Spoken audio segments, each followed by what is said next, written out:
ప్రియ గారు, వారాహి అమ్మవారి గురించి చాలా ముఖ్యమైన విషయాలు, తెలియని విషయాలు ఎన్నో చాలా వివరిస్తూ ఉన్నారు.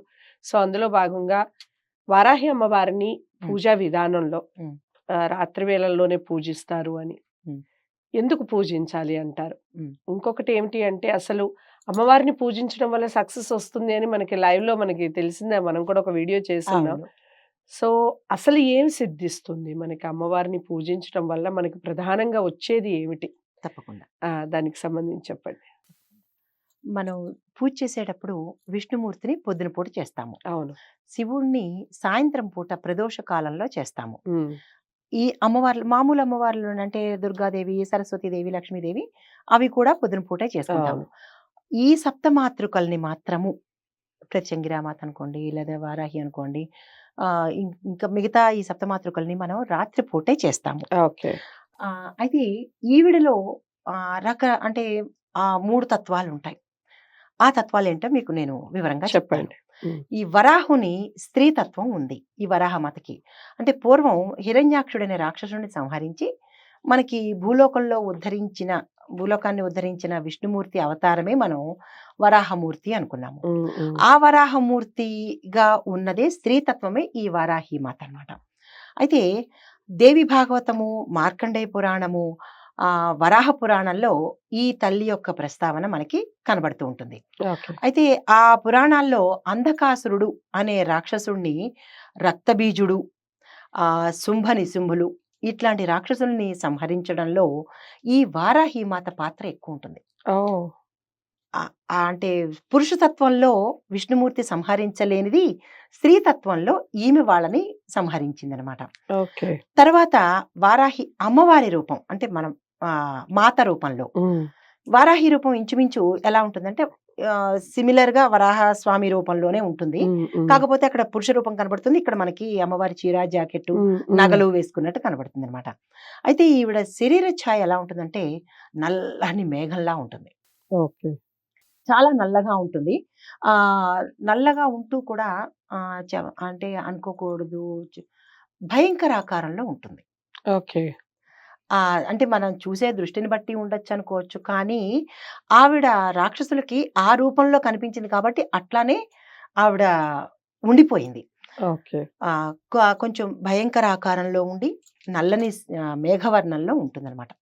రైట్. అయితే అదొక రూపమైతే, ఇంకొక రూపంలో ఎలా ఉంటుందంటే, సాధారణంగా ఆవిడ మొహం మాత్రం వరాహ రూపంలో ఉంటుంది. మిగతా అంతా మనం నిశితంగా పరిశీలించి చూస్తే ఎలా ఉంటుందంటే, వరద హస్తంతో హుహు. మనం అమ్మో! అమ్మగారు భయంగా ఉంటుందేమో, అందరూ భయంకరంగా కనబడుతుంది అని అంటారేమో, నల్లగా ఉంటే భయంగా ఉంటుందని. అవును. ఆ పెర్సెప్షన్ అంటే ఆ భావన తీసేసి, ఆ తల్లిని కనుక మనం చల్లని రూపంలో చూస్తే కనుక, ఆ తల్లి ఆహ్, శాంత రూపంలోనే కనబడుతుందనమాట. ఓకే. మన మనోభావాన్ని బట్టి. హ్మ్. హ్మ్. అయితే ఆవిడ అభయ వరద హస్తాలలో ఏవేవుంటాయంటే, శంఖము, పాశము, హలము, శూలము ఈ 5 ఆవిడ ఆయుధాలుగా ఆయన కలిగి ఉంటుందనమాట. ఆవిడ హస్తాల్లో ఉంటాయి. హ్మ్. శంఖము. ఇవి మొత్తం 5 పంచహస్తాల్లో పెట్టుకొనుంటుంది. ఓకే. అయితే ఈవిడ వాహనాల గురించి అనుకున్నాం కదా! గుర్రము, సింహము ఒక్కొక్క రోజు ఒక్కొక్క వాహనం కలిగి ఉంటుంది. హ్మ్. హ్మ్. గుర్రము, సింహము, పాము, దున్నపోతు అంటే గేదె, దున్నపోతు. ఇటువంటి వాహనాల మీద ఆ తల్లి రాత్రి పూట సంచరిస్తూ ఉంటుంది. ఓకే. మీకు కాశీనగరంలో ఇదివరకు ఒక వీడియో గూడా వచ్చి ఉండాలి. హ్మ్. అయితే హ్మ్. కాశీనగరంలో ఒక చిన్నగా ప్రస్తావన చెప్పండి. చేస్తాను. చెప్పండి. ఏంటంటే కాశీనగరంలో ఒక నిషిద్ధం ఉంటుంది. ఆ తల్లిని రాత్రి పూటే చూడాలి. పగలుపూట చూడకూడదు అని.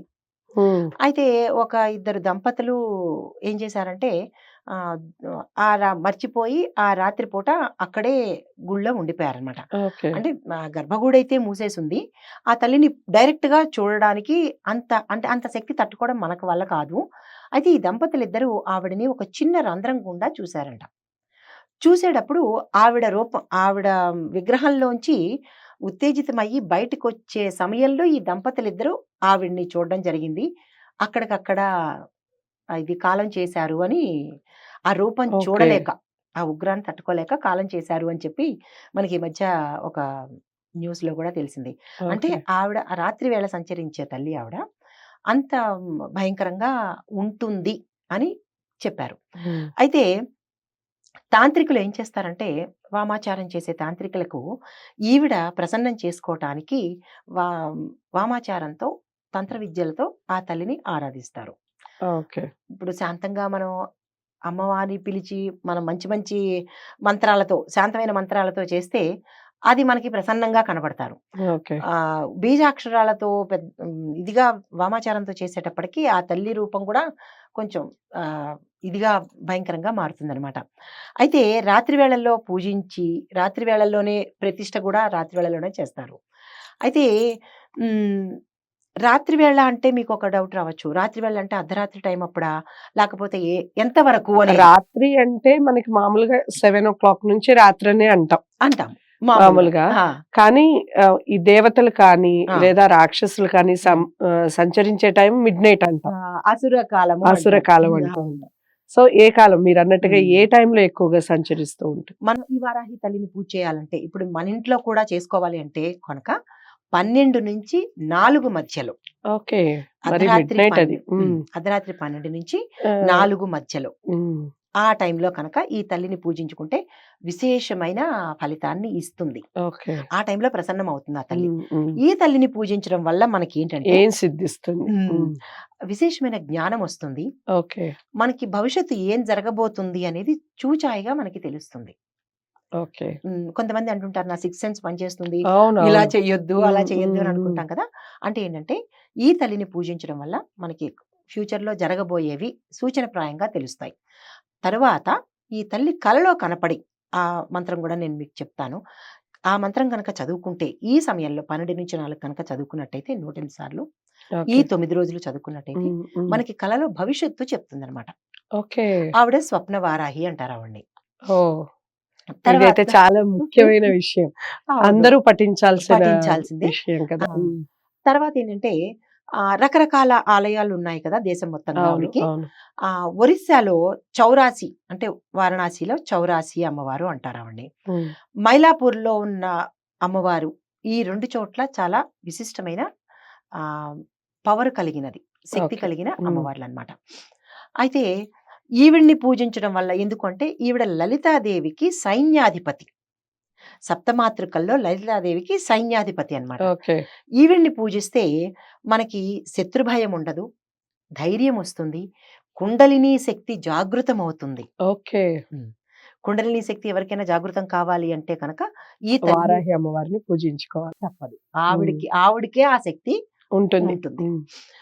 తర్వాత ఏదైనా మనకి జీవితంలో కరడు కట్టిన అంటే ఇంకా ఎప్పటికీ కాదు అనుకున్న సమస్యలు కానీ, ఓకే. ఇది మా వల్ల కాదు, ఇంకా వి ఆర్ హెల్ప్‌లెస్ అని ఓహ్! అనుకున్న సమస్యలు కానీ, మన శారీరకంగా కానీ సమస్యలు కానీ, ఈ తల్లి వల్ల అవుతుంది. ఓహ్! తర్వాత శత్రువులతో నేనింక పోరాడలేను. అమ్మా! నా పనయిపోయింది. ఆ శత్రువులెవరో నాకు తెలియట్లేదు. నువ్వే చూసుకో అని చెప్తే దండనాయకిగా ఈ తల్లి ఓకే. ఈ వారం రోజులు ఈవిడ్ని ఈ నవరాత్రులే అక్కర్లేదు. ఆ ఎప్పుడైనా తల్లిని ఎప్పుడైనా పూజించుకోవచ్చు. పూజించుకోవచ్చు. కాకపోతే ఈ నవరాత్రులు లో స్పెషల్. విశేషమైన ఫలితాలు ఉంటాయి అని హ్మ్. చెప్పి హ్మ్. ఇప్పుడు మనం చేసుకుంటామనమాట. రైట్. అయితే వారాహిదేవి పేరు మీదున్న మూలమంత్రాలు, బీజాక్షరాలతో కూడిన మూలమంత్రాలు, ఓకే. అష్టోత్తరాలు ఇవన్నీ ఈ సమయంలో మనకి ఫలితాన్నిస్తాయి. ఓకే. నేను తదుపరి ఖచ్చితంగా. చెప్తాను. మూలమంత్రాలు అంటే కాస్త లెంతీగా ఉంటుంది కాబట్టి, హ్మ్. ఒక వీడియో చేద్దాం దానికి తప్పకుండా. సంబంధించి. అందరికీ యూజ్‌ఫుల్ కాబట్టి. చాలా చక్కటి వివరణ ఇచ్చారండి. దానివల్ల వచ్చే ఫలితం ఏంటి? అమ్మవారిని వారాహి అమ్మవారిని పూజించుకోవడం వల్ల వచ్చే ఫలితాలు ఏ విధంగా ఉంటాయి? ఏ టైంలో పూజిస్తే ఎక్కువగా ఫలితం ఉంటుంది? అమ్మవారు అసలు ఆ టైంలోనే ఎందుకు కనిపిస్తారు? ఈ విషయాలన్నీ చాలా చక్కగా వివరించడం జరిగింది రఘుప్రియ గారు.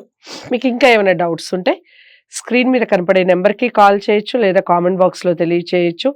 జాతకాలకు సంబంధించి, వాస్తుకు సంబంధించి, ఇలాంటి ఆధ్యాత్మికమైనటువంటి విషయాలకు సంబంధించి ఎటువంటి డౌట్స్ ఉన్నా స్క్రీన్ మీద కనపడే నెంబర్‌కి కాల్ చేయొచ్చు. వీడియోని లైక్ చేసి షేర్ చేయండి. ఛానెల్‌ని సబ్స్క్రైబ్ చేసుకోండి. మరో మంచి వీడియోతో మళ్ళీ కలుద్దాం. నమస్తే.